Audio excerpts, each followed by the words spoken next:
Hola familia, una vez más estamos aquí para compartir acerca de la palabra de Dios. Yo soy el Padre Samuel Vélez Gutiérrez y un gusto estar contigo. Estamos en el día número 99 de la lectura de la palabra de Dios. En este día vamos a hacer un cambio completamente radical. El día de ayer empezamos a conocer o vimos la llegada de la parte de lo que es el rey de Israel. Ya vamos a aparecer el rey de Israel. Y pues este esquema que estamos llevando, que realmente es un esquema que me hicieron llegar, ahora vamos a completar completamente del libro. Vamos ahora a leer el libro de San Juan. ¿Qué nos va a ayudar con esto? Nos va a ayudar a colocar la parte del Mesías con la parte del rey de Israel. Tendremos que leer toda la parte del Mesías en cuestión de San Juan. Podremos explicarlo poco a poco y también conocerlo para que cuando lleguemos a conocer al rey Saúl, al rey David, lo proyectemos con Jesús. Conociendo a Jesús, conociendo también al rey de Israel. Esto nos va a ayudar para tener este contacto más profundo de la palabra de Dios.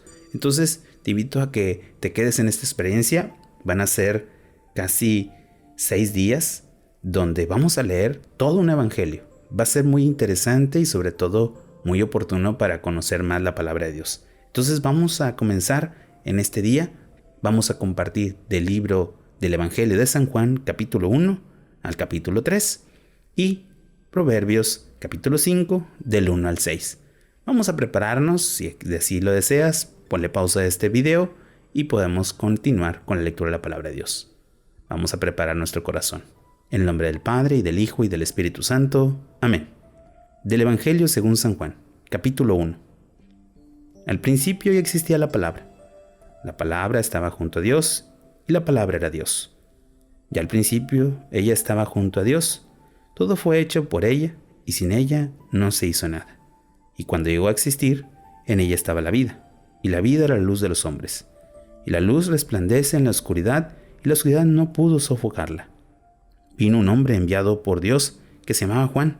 Este vino como testigo para dar testimonio de la luz, a fin de que todos creyeran por él. No era él la luz, sino testigo de la luz. La palabra es la luz verdadera, que, con su venida al mundo, ilumina a todo hombre.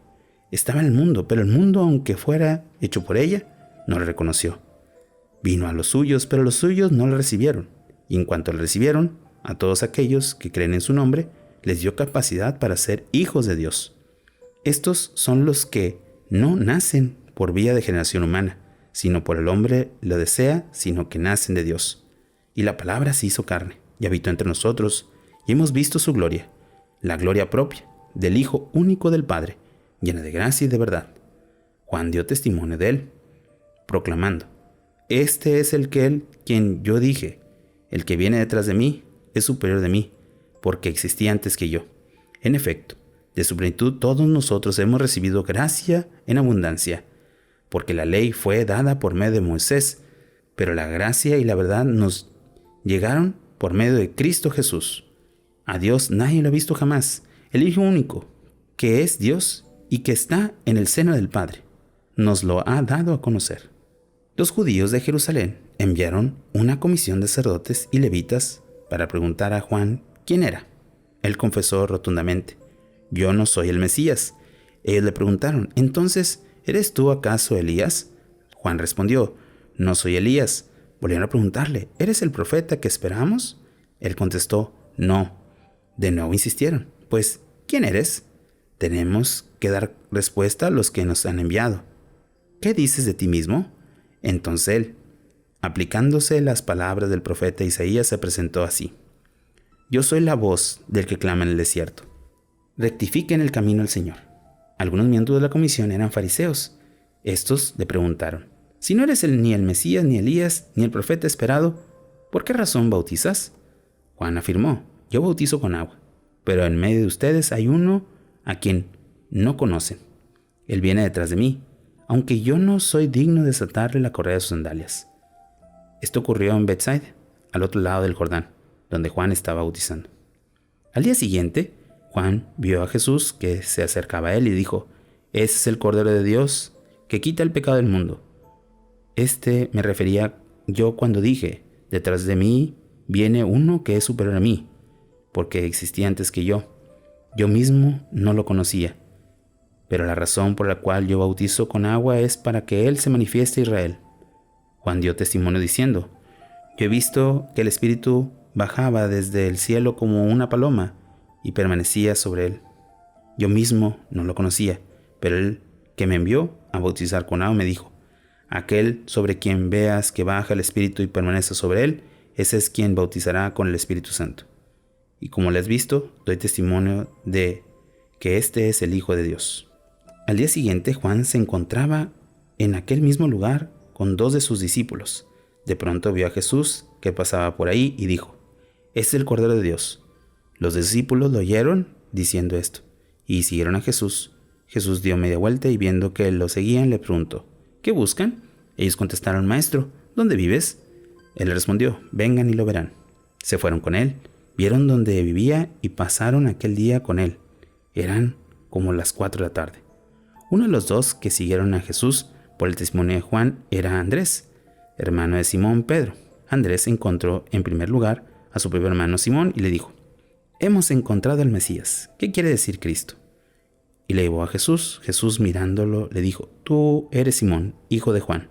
En adelante te llamarás Cefas, es decir, Pedro. Al día siguiente, Jesús, decidió partir para Galilea, encontró a Felipe y le dijo: sígueme. Felipe era de Betsaida, el pueblo de Andrés y de Pedro. Felipe se encontró a Natanael y le dijo: hemos encontrado a aquel a quien escribió Moisés en el libro de la ley y del que hablaron también los profetas. Es Jesús, el hijo de José, el de Nazaret. Exclamó Natanael: ¿de Nazaret puede salir algo bueno? Felipe le contestó: ven y lo verás. Cuando Jesús vio a Natanael que venía hacia él, comentó: este es un auténtico israelita, en quien no hay doblez alguna. Natanael le preguntó: ¿por qué me conoces? Jesús respondió: antes de que Felipe te llamara, te vi yo, cuando esperabas debajo de la higuera. Entonces Natanael exclamó: Maestro, tú eres el Hijo de Dios, tú eres el Rey de Israel. Jesús prosiguió: ¿te basta para creer al haber dicho que te vi debajo de la higuera? Verás cosas más grandes que esas. Y añadió Jesús: les aseguro que verá el cielo abierto y los ángeles de Dios subiendo y bajando sobre el Hijo del Hombre. Capítulo 2. 3 días después, hubo una boda en Caná de Galilea. La madre de Jesús estaba invitada. También lo estaba Jesús y sus discípulos. Se les acabó el vino y entonces la madre de Jesús le dijo: no le queda vino. Jesús le respondió: mujer, no intervengas en mi vida. Mi hora aún no ha llegado. La madre de Jesús dijo entonces a los que estaban sirviendo: hagan lo que él les diga. Había ahí 6 cántaros de piedra, de los que utilizaban los judíos para su rito de purificación, de unos 80 o 100 litros cada uno. Jesús dijo a los que servían: llenen los cántaros de agua, y los llenaron hasta arriba. Una vez llenos, Jesús le dijo: saquen ahora un poco y llévenselo al encargado de la fiesta. Ellos cumplieron sus órdenes. Cuando el encargado probó el vino nuevo sin saber dónde venía, solo sabían los sirvientes que había sacado el agua, llamó al novio y le dijo: todo el mundo sirve primero el vino de mejor calidad y cuando los invitados ya han bebido bastante, saca el más corriente. Tú, en cambio, has reservado el de mejor calidad hasta ahora. Esto sucedió en Caná de Galilea. Fue el primer signo realizado por Jesús. Así manifestó su gloria y sus discípulos creyeron en él. Después Jesús bajó a Cafarnaún, acompañado de su madre y sus hermanos y sus discípulos, y se quedaron allí unos 4 días. Como ya estaba la próxima la fiesta de los judíos de la Pascua, Jesús fue a Jerusalén. En el templo se encontraba con los vendedores de bueyes, ovejas y palomas. También estaban allí sentados detrás de sus mesas los que cambiaban dinero. Jesús, al ver aquello, hizo un látigo de cuerdas y echó fuera del templo a todos. Con sus ovejas y bueyes tiró al suelo las monedas de los que cambiaban dinero y tumbó sus mesas. A los vendedores de palomas les dijo: quiten esto de aquí, no conviertan la casa de mi Padre en un mercado. Sus discípulos recordaban las palabras de la Escritura: el celo por tu casa me devora. Los judíos intervinieron y le preguntaron: ¿qué señal nos ofreces como prueba de la autoridad para hacer esto?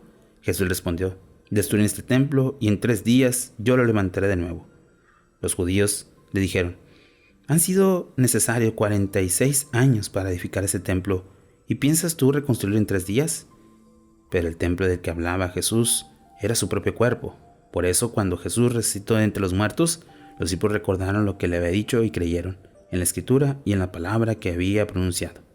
Durante su permanencia en Jerusalén, con motivo de la fiesta de Pascua, muchos creyeron en su nombre.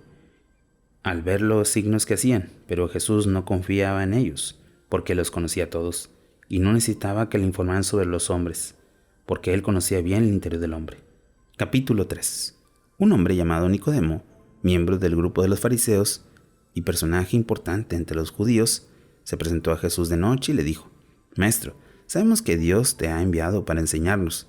Nadie, en efecto, puede realizar los signos que tú haces si Dios no está con él. Jesús le respondió: Yo te aseguro que el que no nazca de lo alto no puede ver el reino de Dios. Nicodemo repuso: ¿Cómo es posible que un hombre vuelva a nacer siendo viejo? ¿Acaso puede entrar de nuevo en el seno materno para nacer? Jesús le contestó: Yo te aseguro que nadie puede entrar en el reino de Dios si no nace de agua y del Espíritu. Los que nacen del hombre es humano, los que engendrados por el Espíritu es espiritual. Que no te cause pues tanta sorpresa de lo que te he dicho. Tienen que nacer de lo alto. El viento sopla donde quiera, oyes su rumor, pero no sabes ni dónde viene ni a dónde va. Lo mismo sucede con el que nace del Espíritu. Nicodemo preguntó: ¿Cómo puede ser esto? Jesús le contestó: ¿Tú eres maestro de Israel e ignoras estas cosas? Yo te aseguro que hablamos de lo que sabemos y damos testimonio de lo que hemos visto, pero ustedes rechazan nuestro testimonio. Si no me crees cuando les hablo de las cosas de la tierra, ¿cómo vas a creer cuando les hable de las cosas del cielo? Nadie ha subido al cielo, a no ser que vino de ahí, es decir, el Hijo del Hombre. Lo mismo que Moisés levantó a la serpiente de bronce en el desierto, el Hijo del Hombre tiene que ser levantado en lo alto, para que todo el que crea en él tenga vida eterna. Tanto amó Dios al mundo, que le dio a su Hijo único, para que todo el que crea en él no perezca, sino que tenga vida eterna. Dios no envió a su Hijo al mundo para condenarlo, sino para salvarlo por medio de él. El que crea en él no será condenado, pero al contrario, el que no cree en él ya está condenado, por no haber creído en el Hijo único de Dios. El motivo de esta condenación está en que la luz vino al mundo, pero los hombres prefirieron la oscuridad a la luz, porque su conducta era mala. Todo el que obra mal detesta la luz y huye por el miedo que su conducta quede descubierta. Sin embargo, aquel que actúa conforme a la verdad se acerca a la luz para que se vea toda la conducta está inspirada por Dios. Después de esto, Jesús fue con sus discípulos a la región de Judea. Estuvo ahí algún tiempo con ellos y bautizaba. Juan estaba también bautizando en Aión, cerca de Salim, porque ahí había mucha gente. La gente acudía a bautizarse. Esto ocurrió antes de que Juan fuera encarcelado. Algunos de los discípulos de Juan discutieron con unos judíos acerca del rito de la purificación. Se acercaron a Juan y le dijeron: Maestro, aquel que está contigo al otro lado del Jordán, de quien no diste testimonio, está ahora bautizando y todos acuden a él. Juan respondió: El hombre solamente puede tener lo que Dios le haya dado. Ustedes mismos son testigos de que yo dije entonces: yo no soy el Mesías, sino que he sido enviado como su precursor. La esposa pertenece al esposo. El amigo del esposo, que está junto a él y lo escucha, se alegra mucho al oír la voz del esposo. Por eso mi alegría ha llegado a su plenitud. Es necesario que él crezca y que yo disminuya. El que viene de lo alto está sobre todo. El que tiene su origen en la tierra es terreno y habla de las cosas de la tierra. El que viene del cielo da testimonio de lo que he visto y oído. Sin embargo, nadie acepta su testimonio. El que acepta su testimonio reconoce que Dios dice la verdad, porque cuando habla de aquel a quien Dios envió, es Dios mismo quien habla, ya que Dios le ha comunicado plenamente su espíritu. El Padre ama al Hijo y le ha confiado todo. El que cree en el Hijo tiene la vida eterna, pero quien no lo acepta no tendrá esa vida, sino que está sujeto al castigo de Dios. Palabra del Señor. Gloria a ti, Señor Jesús. Hemos escuchado estos 3 primeros capítulos de San Juan, donde es todo un preámbulo de lo que va a acontecer en este evangelio. Nos puede llamar la atención los milagros, las charlas, las pláticas, pero principalmente es cómo Jesús se está presentando como el verdadero Mesías. El Mesías enviado por Dios, que da testimonio Juan, que también sus obras y sus milagros. Vamos a ir conociendo poco a poco a Jesús. Hazte una pequeña pregunta. ¿Qué te gustaría conocer más de Jesús? Meditemos un poco la palabra de Dios.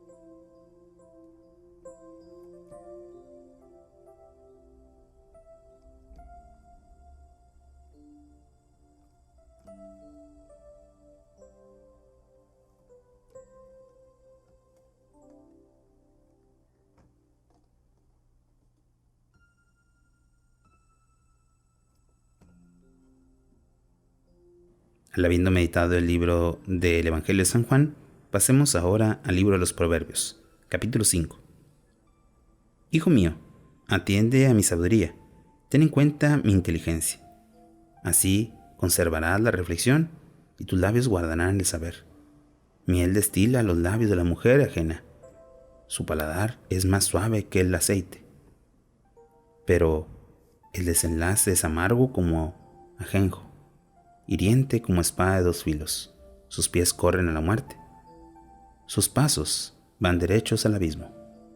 Le tiene sin cuidado el sendero de la vida. No le importa que su camino se extravíe. Oración final. Señor, que no nos desviemos nunca de tu camino. Al contrario, que conociendo a tu Hijo, el Mesías, el que enviaste para no ser condenado, sino más bien para salvarnos, nos encuentre siempre en ese camino para llegar a la salvación. Tú que vives y reinas por los siglos de los siglos. Amén. Bueno, familia, hemos terminado un día más la lectura de la palabra de Dios, esperando que podamos vivir y sobre todo disfrutar la delicia de la palabra de Dios, especialmente de este evangelio tan hermoso como es de San Juan. Que tengas un bonito día y una fantástica semana. Bendiciones.